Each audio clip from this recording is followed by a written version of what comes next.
malam sebelumnya dia tuh pulang ke rumah habis ngelembur, terus gue tuh lagi di tengah di rumah lagi kerja juga, terus wah si Ruli balik, gue malas basa-basi gue cabut gue langsung masuk kamar dan pura-pura tidur gitu. Tanpa sadar kalau itu adalah waktu terakhirnya gue ketemu dia mungkin gitu.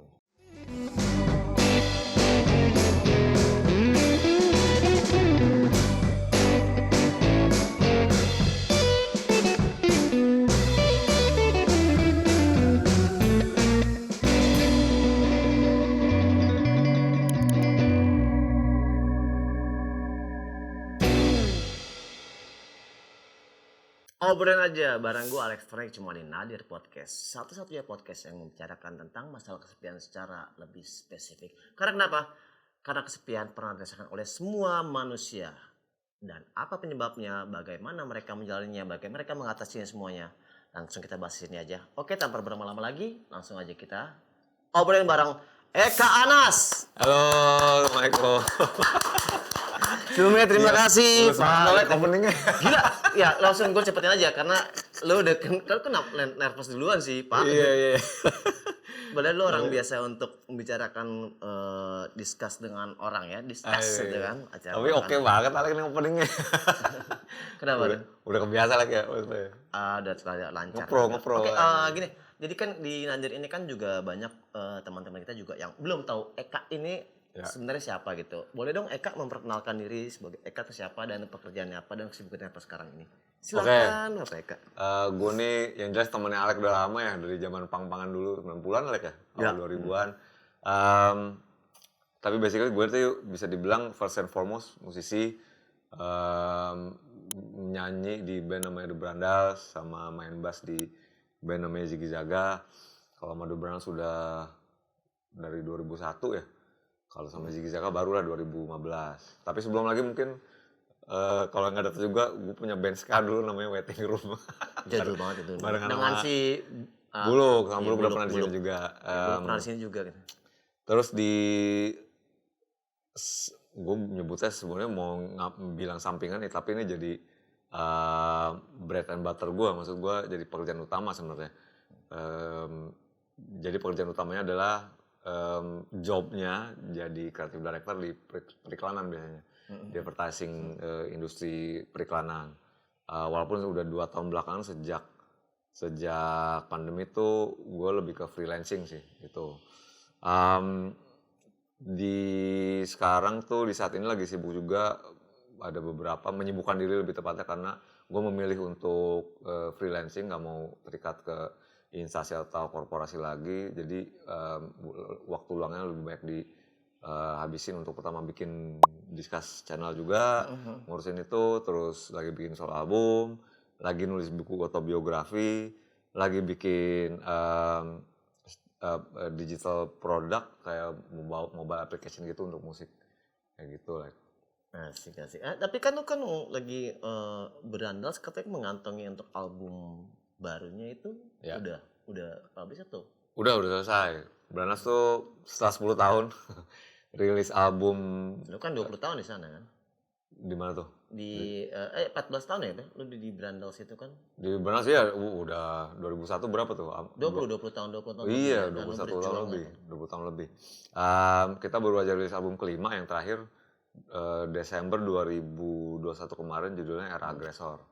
Gitu. Setelah 10 tahun lengkap, 2011 terakhirnya tuh album keempatnya. Bukan vakum ya? Vakum juga, Lex. Vakum juga. Antara 2014 sampai 2016 tuh kita memutusin untuk hiatus. Gitu. Dan pas vakum itu lu bikin album solo lu sendiri yang sama Ziggy Zaga. Di 2015-nya. Ziggy Zaga sama Sentimental Moods. Yep. Oh bukan. Ada personil lagi juga yang membantu lu juga untuk. Itu yang lagi untuk album solo lagi ngerjain sekarang sama Mas Mo namanya. Ya. Sama keyboardisnya Mas Darmo, sama pemain trompetnya juga ikutan juga sih, bantuin gitu. Itu kira-kira yang paling terakhir tuh. Yang sekarang lagi kerjaan masih tetap discuss ya. Discuss itu adalah diskusi Eka Anas, di YouTube-nya pun ada juga nanti ini juga. Iya. Diskusi bareng Eka Anas. Itu sih di pandemi tuh maksudnya gue juga nggak tahu, ada orang kayak fans Brandas sih basically. Namanya si Aflah, di DM gue di di Instagram, "Bang, lu bikin kayak si Buluk sama Jimmy dong," kata gitu kan. "Lu tuh bisa gini-gini." Jimbul. Enggak, kalau Sama si Jimmy Cabul. kan cabul, kalau Jimmy kan ngobrol. Ngobrol sih ya. Sebenarnya cabul juga tadinya Buluk sama gue mau bikin juga kabul namanya Eka Buluk. Cuma karena waktu itu gue lagi didera kerjaan, lagi masa pandemi, kerjaan semuanya di semua bidang pasti kan digenjot banget tuh.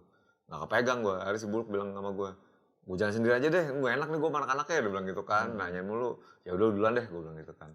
Nggak lama, beberapa bulan kemudian si Afla ini nelfon gue, bikin bang katanya, kalau kita bikin gini-gini, ya udah ayo deh. Ada teman-teman gue yang bantuin kata gitu kan, jadi dia yang semangat gitu. Anak muda disemangatin, ya udah gue ikut aja. Keterusan sampai sekarang. Ya, karena kan lu kan mengusung orang-orang yang suka banget kalau misalnya anak muda di bawah kita adalah untuk bergerak, berkarya, dan Betul. lu pasti untuk mengajarkan untuk mereka untuk lebih berdikari, untuk berkarya gitu. Betul. Dan lu ada salah satu orang yang suka untuk discuss, yang lu ada orang yang suka untuk bahkan budget lo aja minim daripada orang-orang kerja karena lu lebih butuh ketemu tamu, dan itu adalah kemerdekaan buat lo adalah ini duit buat gue lo untuk gue ketemu sama talent gue narsum gue gitu. Betul, karena ya bentuknya kerjasama resiprokal sih, kalau gue lihat dalam artian iya mungkin mereka belajar juga dari apa yang gue alami dari pengalaman gitu lah ya. Tapi gue juga banyak belajar dari mereka, maksudnya dari landscape-nya sosial media, gimana berengagement di platform-platform sosmed itu, terus konten-konten apa, bintang tamunya siapa aja mesti gue undang kayak gitu. Ini dia nih bang, ini lagi oke orangnya gitu-gitu. Terus mereka tuh banyak insight-insight kayak mereka kan anak-anak Gen Z yang lahir di tahun 90-an ya, dan nggak ngelewatin apa yang kita lewatin gitu. Mereka nggak ngerasain first hand experience, jadi kayak bang gue tuh pengen tahu vokalisnya Rumah Sakit tuh si Andri Lemes kayak gimana sih orangnya gitu. Orang kan udah berhenti musik kan, gue pengen tahu deh, cuma gue denger lagu-lagunya doang gitu. Jadi gue insight-insight gitu banyak tuh dari mereka dapetinnya. Kata si ini si A, B, C, kayaknya orangnya oke nih, asik gitu. Dan kalau ngomongin duitnya sih, buset, gue baru berapa 13.000 ya, sebulan juga dari AdSense paling 2-3 juta gue masuknya, itu udah buat ya produksi ongkos dia aja udah tapi worth it lah dengan apa juga kayak lo bilang juga. Tapi kan ada satu cita-cita lo belum ketemu sama Faris RM tuh gimana tuh Pak? Udah kan kemarin Udah kan ketemu ya? udah sempet diundang. Yang belum kesampaian bikin musik justru. Sama Faris RM itu ya? Duduk bareng, ya dari nol, scratch, terus bikin musik tuh. Itu belum. Karena kan lu pernah dihubungin dari 2013, lu ngabarin dia nggak dibales. Iya, sebenarnya awal-awalnya itu gue kalau ngefans sama Faris Almu dari SD lah ya, Iya. dari SMP lah dia keluarin album Living in the Western World tuh yang ada Barcelona itu momen revelation banget buat gue, karena ada loh musisi Indonesia yang seprogresif ini gitu. Karena gue kan dulu-dulunya dengernya kayak Iwan Fals, pop-pop gitu lah ya, atau yang paling Lu kan suka Suami. betul. Slang, Naif. Itu mah kan even belum era slang belum terbentuk tahun 89 tuh, 88 89 waktu gue SMP. Yang orang musisi yang paling representasiin kita sebagai anak muda dulu menurut gue cuma Iwan Fals, God bless lah dulu. Cuma God bless juga udah kayak elder statement, udah agak senior gitu. Nggak banyak musisi yang muda yang bisa kita identify with gitu. Tapi begitu Faris RM keluarin itu album, anjir, gue kayak nemuin orang yang ngerepresentasiin Indonesia di masa depan. Asik. Ya begitu, Living in the Western World tuh kan. Iya. Beda lagunya, Barcelona, track-tracknya tuh kayak Sundown at Midnight, terus kayak Lepas Kontrol gitu. Gue dengerin, anjir kok bisa kayak begini. Lepas Kontrol kan lagu lu. Bukan, itu 100% kontrol. 100% kontrol. Tapi ada dia nyanyi bareng sama Deddy Dukun tuh di situ. Terus gue dari poin itulah gue kayak ngikutin perjalanan dia gitu. Poin perjalanan lo untuk ngikutin segala macam itu dari era lo bermusik itu tahun 2000. Apa sih yang paling lo ribetin untuk bisa nyampe sebagai Eka lo sampai saat ini gitu? Yang paling menantang gitu maksudnya, yang paling ngeribetin gue. Ngeribetin ya. Sebenarnya kalau dibilang ngeribetin atau ngerepotin sih relatif relax ya, karena kita ngelakuinnya suka gitu kan. Jadi bukan yang ngerebetin sih, mungkin lebih kayak perjuangannya beratnya di mana gitu ya. Iya ya benar itu. Itu pas lagi awal-awal sudah jelas gitu, sama Waiting Room terutama karena kan dulu pilihan untuk berkarir di musik itu kan terbatas ya kayak buat anak seumuran gua waktu itu, mungkin lo juga waktu itu. Karena bukan pilihan valid tuh, kayak nggak kayak zaman sekarang di mana lo ngomong ke orang tua lo, gue pengen jadi musisi. Oh iya, lo ntar les musik di Farabi ya, atau lo ambil kursus ini atau kuliah ini, udah ada pilihan-pilihannya. Dulu Tahun mau 90-an gitu. gue dulu mau lulus kuliah aja ngomong sama bokap gue mau ke IKJ, mau kuliah apaan, mau ke IKJ, mau kuliah seni, mau jadi gembel loh gitu sama bapak gue. Jadi nggak valid pilih-pilihan itu gitu. Iya, benar, image Jadi kita ngelakuin musik itu kayak mapping sendiri, buta gitu, dan mau rekaman di mananya, mau manggung di mananya, dari sini terus gue mesti bawa ke siapa, mau bikin ini gimana, itu ngelakuinnya sendirian. Kayak gitu. Mungkin itu yang bilang berat. Oke, sekarang udah dipermudah banget ya apa-apa. Udah pernah banget, Mudah banget keren ya. udah gampang. Nah, sekarang gue pengen nih. Kalau gue gak pengen bahas keluarga lu kan gak mau dibahas tentang keluarga lu. Lu pernah ngalamin sampai satu titik lu ngalamin momen titik terendah lu ini dalam berkarir lu, dalam hidup lu pernah gak sih ngalamin titik terendah lu itu kan? Ini kalau berkarir atau berkehidupan nih? Maksudnya kalau Dua-duanya. dua-duanya. Kalau berkarir sih itu kembali relatif ya. Dalam artian jatuh bangunnya gue waktu bermusik itu kalau ngomongin tentang happy-nya, high time-nya atau masa-masa membanggakannya itu banyak yang jelas gitu. Tapi kalau ngelihat lagi masa rendahnya pun buat gue membanggakan juga karena itu ngebentuk apa yang gue what I've become gitu sekarang. Gue jadi begini karena masa-masa jatuh itu juga gitu. Dari yang ditimpukin penonton, kejar-kejar mau digebukin anak skinhead lah segala macam. Itu banyak gitu. Cuma kalau bukannya sorry gue tapi bukannya Berantang salah satu band paling icon kalau misalnya pensi ya kan. ya Brandas, Upstairs, Ringai itu salah satu awal 2000-an lah ya. iya. Ya naik turunnya banyak lah ya dari zaman Waiting Room, zaman sampai sekarang pun ada lah naik turun gitu. Dan buat gue itu adalah proses gitu dan memang harus dilalui gitu. Tapi kalau di kehidupan pribadi, nah ini another different story karena Nah, itu kan. nah kalau buat gue itu titik terendah mungkin itu 2015 terjadi di saat pas lagi hiatus di Brandas. Itu di 2015 mungkin kalau lo juga tahu ada gue Ruli almarhum wafat di 27 November 2015. Bener nggak 27 lupa deh gue. Gimana sih? November 2015 pokoknya deh. 27 kok nggak salah ya. Terus beberapa bulan sebelumnya gue ngelaluin perceraian pertama gue sama istri yang pertama kayak gitu di Agustus kalau nggak salah itu mulai prosesnya gitu. Jadi lo bayangannya di Agustus 2015 gue memutuskan untuk ninggalin rumah tangga gue. Terus beberapa bulan kemudian di tengah-tengah lagi jatuh-jatuhnya itu Ruli wafat gitu. Itu jadi semester 2 2015 itu udah kayak living hell buat gue sih karena gue kayak ternyata nggak gimana ya, orang berumah tangga ada konfliknya gitu ya, dan kita mikir jalan pendeknya pasti kayak gue mesti keluar dari jeratan ini, bukan jeratan sih maksudnya dari tempat ini kayak gitu, Zona ini ya. dari zona ini karena mungkin penuh emosi, penuh amarah, penuh tensi gitu kan.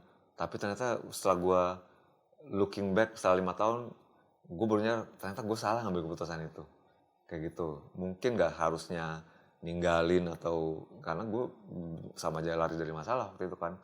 Walaupun iya pada akhirnya diputuskan sama pengadilan segala macam. Cuma itu mungkin penyesalan gue ya yang kayak waduh sebenarnya nggak harus jalan itu yang gue tempuh, gue ngambil shortcut itu namanya kayak gitu. Sebenarnya masih ada mediasi yang bisa gue lakuin kayak gitu.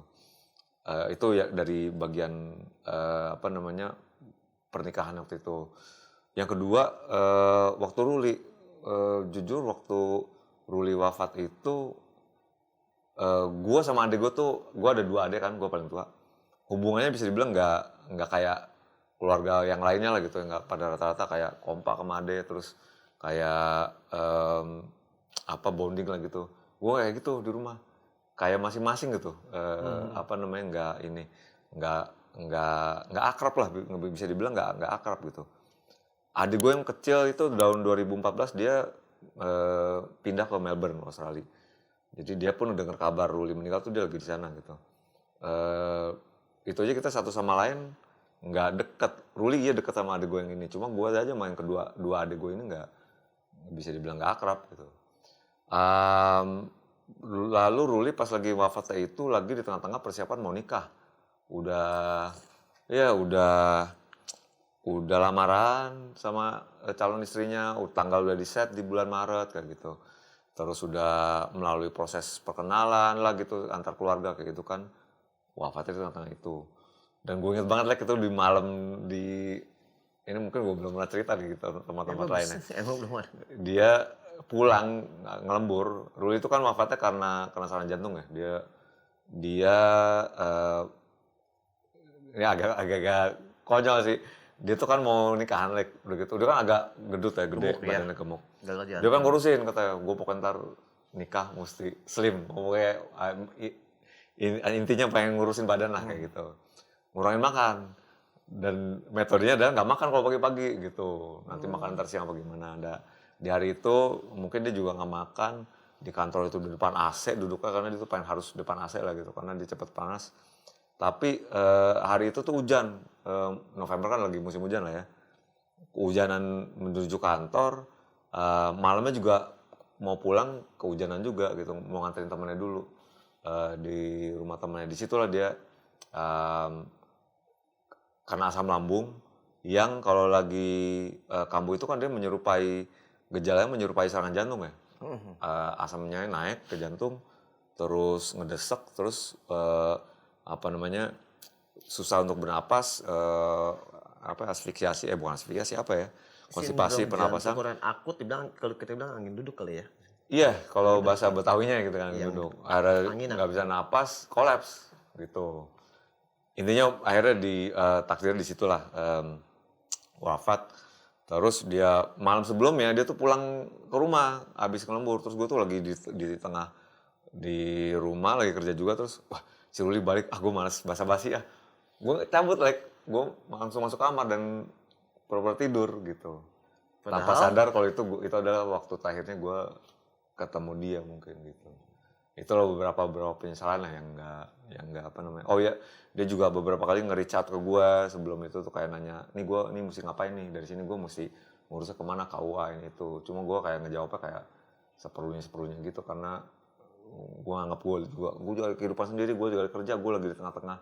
Kurang care kali ya. Apa tuh? Kurang care, kurang ngasih. Iya, nggak ngasih atensi yang seharusnya lah gitu. Karena gue juga lagi di tengah proses perceraian gitu.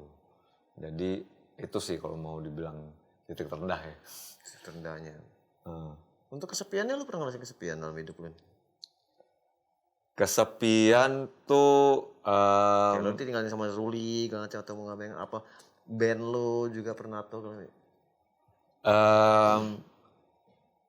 Kalau kesepian kayak gue kalau boleh jujur nih, gue bisa dibilang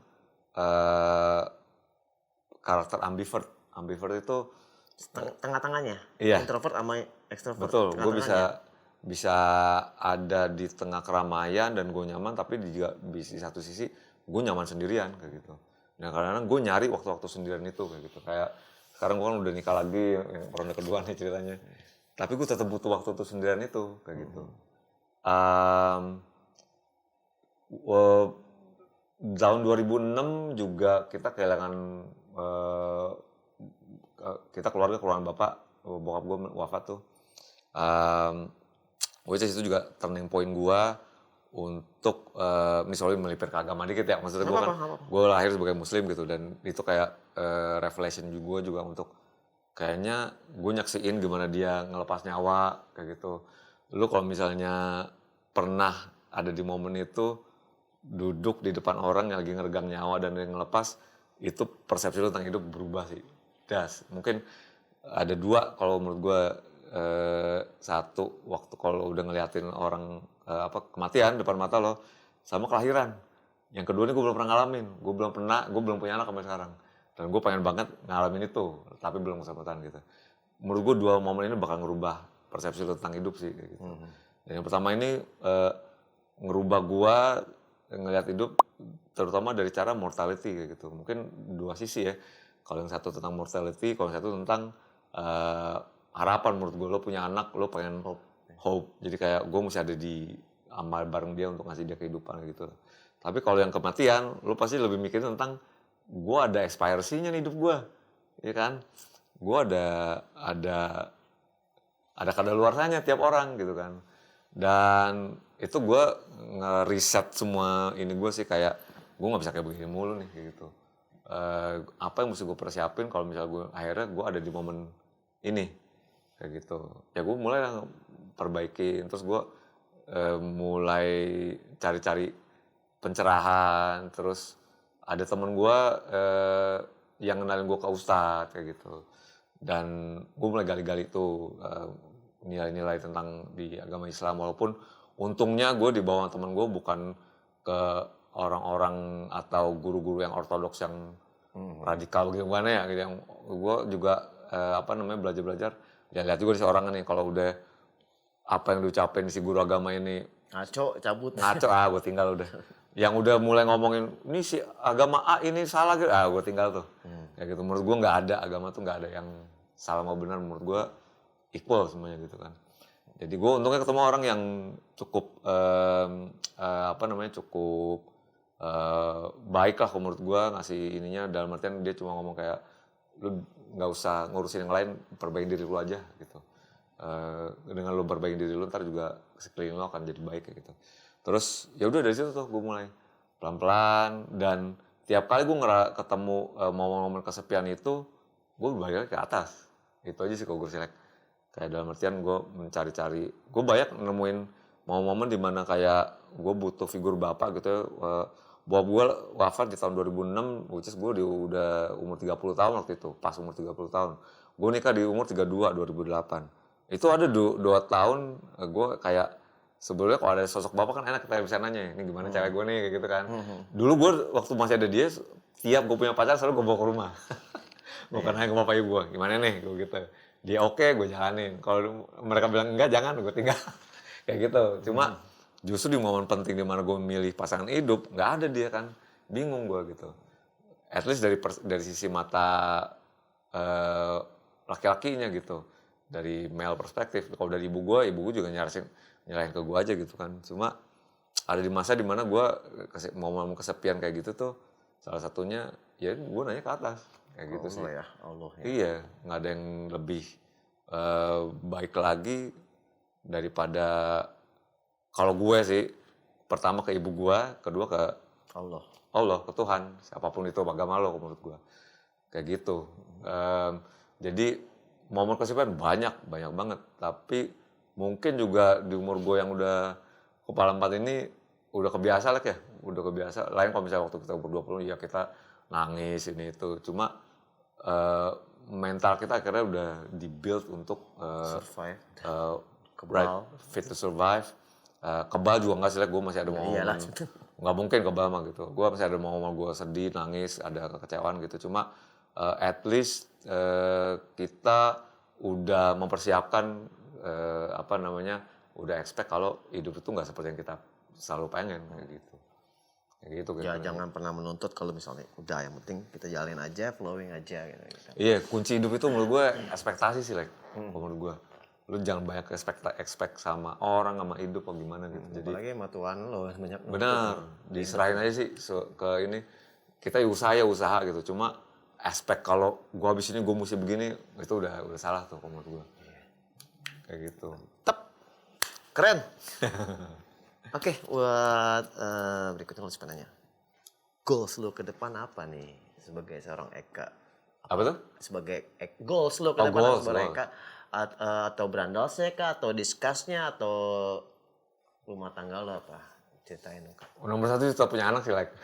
Oh iya, benar ya. Kita doain ya semuanya, kita doain ya biar Amin. biar cepat-cepat mungkin dapat Kalau punya momongan. anak gue tadi kan kayak ketemu anak lu, udah gede aja like udah bisa ngeband bareng like ya. Anjir. Iya. Itu sih yang gue juga pengen punya anak lah, keturunan lah udah pasti kan gitu kan. Terus apa lagi ya? Itu tadi gue nggak expect banyak sih, like. Gue cuma gue udah manage ini gue ya, gue cuma pengen bahagia aja. Bahagia dalam artinya gimana? Oh, tiap-tiap orang kan parameter beda-beda gitu ya. Gue sih secukupnya kayak pagi-pagi udah ada makanan di meja aja tuh, istri gue masak tuh udah menurut gue udah goal besar kayak gitu. Ngeband juga bisa rilis album setelah 20 tahun gitu kan, itu nggak banyak yang bisa kayak begitu ya. Masih bisa survive. Mungkin kalau goals gue adalah gue pengen nanti apa yang gue lakuin itu ngebagian orang juga sih kayak gitu. Amin. Karena apa yang gue lakuin juga bikin musik kayak gitu. Itu gue ngarepin apa yang mereka yang ngedenger nanti bisa ngerasain spirit gue juga, bahagia, positif, dan yang paling penting terinspirasi juga untuk nerusin untuk bermusik juga gitu.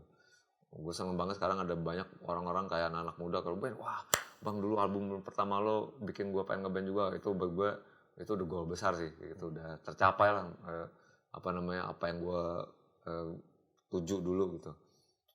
Ternyata membuahkan generasi baru yang masih mau bermusik, motivasi untuk mereka berkarya juga gitu. Itu aja sih, aku mah nggak ini. Apa yang gue lakuin sekarang kayak bikin buku, bikin ini tuh itu tadi ngebawa kebahagiaan dan kemudahan buat hidup orang gitu. Apa tadi buku lo tadi bilang tentang autobiografi tentang Eka gua aja. Ya. Oke gitu. Gue dulu pernah bikin juga cuman gagal. Wah susah tuh, like gue udah dari 2018 nulisnya, udah ketemu penerbitnya, temen juga gitu kan, terus nawarin lu bikin buku mau nggak, terus gue bilang gue bikin tapi lama banget loh, gue bilang gue nulis tuh nggak harus dalam momen yang pas gitu. Nggak apa-apa gue tungguin, dia bilang gitu. Bisa 2-3 tahun lagi baru kelar nih, gue bilang gitu. Nggak apa-apa dia bilang gitu. Ini 4 tahun kemudian belum kelar. Karena biografi kan cuma di situ doang, nanti kita kan masih jalan ke depannya, masih jalan kita. Iya sih, ya makanya itu juga, tapi ya gue tetap punya utang sih sama dia, makanya lagi pelan-pelan diterusin. Apalagi sekarang kan ada waktu luang banyak pas pandemi kemarin, udah setengah jalan sih nih, mudah-mudahan kayak setahun lagi musiknya udah rilis sih. Nah gue proyeksi emang gitu, nanti proyek musik solo ini rilis berbarengan masih buku gitu mungkin gitu. Pokoknya kita bagi IG lo, discuss segala macam semuanya. Boleh.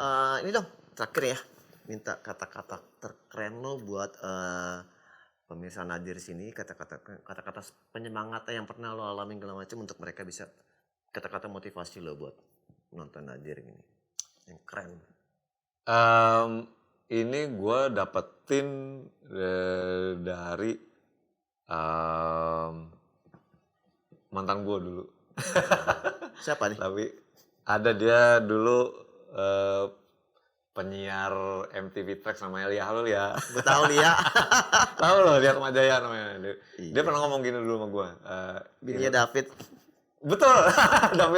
David siapa dari Sin? Udahlah, udah jangan ngomongin, udah lanjut lagi. Sorry David ya, ini dulu gitu. Tapi bagus nih sampai gue pegang sampai sekarang. Dia bilang, it'll always get worse before it gets better.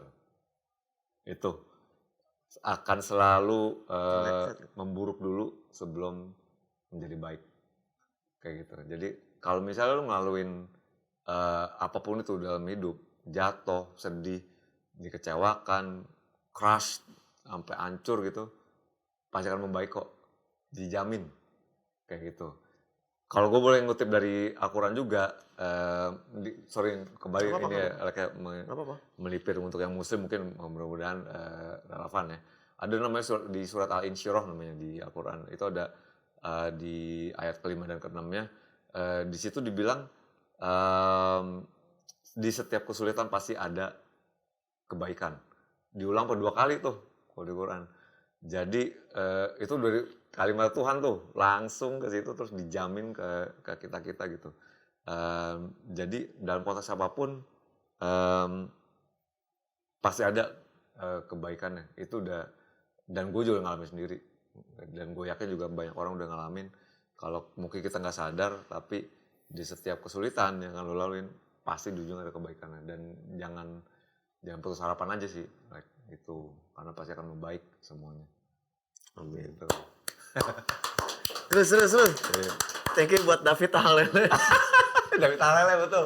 David Ini lihat. gue udah Halele buat nih. Kalau apa-apa, ada masalah, obrolin aja. Wih, cakep. Ini ada hotline apa ini juga untuk orang-orang yang, karena menurut gue ya kan lagi jadi big issue ya, mental health dan apa namanya mental isunya. Kurang loh menurut gue di sini tempat-tempat atau kantong-kantong atau even community yang bisa nampung dan ngedenger orang lagi Makanya kita bikin. di sini ya. Makanya kita bikin Nadir ini. Nadir podcast. Titik ada titik terendah, titik Nadir yang untuk orang berbicara seperti ini, apapun orang sharing untuk bebas untuk. Di Instagramnya juga ada bisa ya. Ada, kita bikin semuanya. Bikin Apa-apa cuma obrolin aja, jangan dipendem gitu kan. Betul. Itu mungkin orang nggak sadar kalau itu bebannya besar sebenarnya kan, yang ditanggung sama dia kalau misalnya nggak dikeluarin gitu. Dan lebih beban host juga ditanyain. Emang hostnya nggak pernah ngalamin beban kesepian ngelasin? Udah. beban gitu. Aku pernah tanya kayak gitu loh, Tan. Bener pernah tanyain. Emang hostnya nggak pernah ngerasain kesepian, nggak pernah ngerasain? Udah banget. Udah. Tapi ya jadi tugas kita kan bukan untuk tetap ngerasain gitu. Tugas kita adalah untuk memotivasi. Betul. Untuk membangun lagi emosi orang untuk lebih maju dan mempercayakan kalau kita tuh hidup sendiri gitu. Makanya kita di sini adanya sini untuk betul. Dan gue juga pasti kalau mau diparalelin sama lu pasti lu juga pasti udah ngelaluin kan, di mana lu jatuh terpuruk banget di bottom, pada akhirnya naik lagi. Kayak gitu. Pasti pernah ngalamin kayak gitu kan? Iya pernah. Tiap orang pasti menurut gue sih kayak begitu. Cuma memang yang ngebedain kembali ke kitanya aja sih. Lu mau bangun lagi apa enggak gitu aja sih. Kayak gitu lu mau kan. berjuang apa enggak? Kalau enggak ya udah drop terus itu aja udah. Jadi Betul. sampah aja udah terus udah. Betul. Jadi ya berbaik ke kitanya sih. Tapi kalau kita mau berusaha pasti janji bakalan ada kebaikannya gitu ya. Semua indah pada waktunya. Oke, tepuk tangan sekali lagi buat Eka Anas. Thank you, Nadir. Makasih udah datang. Buat teman-teman Nadir juga semuanya, jangan lupa untuk like, comment, subscribe, share yang baik-baik juga semuanya, dan terus nanti nyalakan lonceng notifikasinya. Biar kenapa? Biar kalian dapat konten-konten dari Nadir podcast yang pertama buat kalian semuanya. Dan terima kasih buat pihak di sini, ada Dodi, ada Galuh, ada Tante. Dan terima kasih buat semuanya. Terima kasih sekali lagi buat Eka Anas. Semuanya terima kasih buat Nadir. Foto dulu. Ya.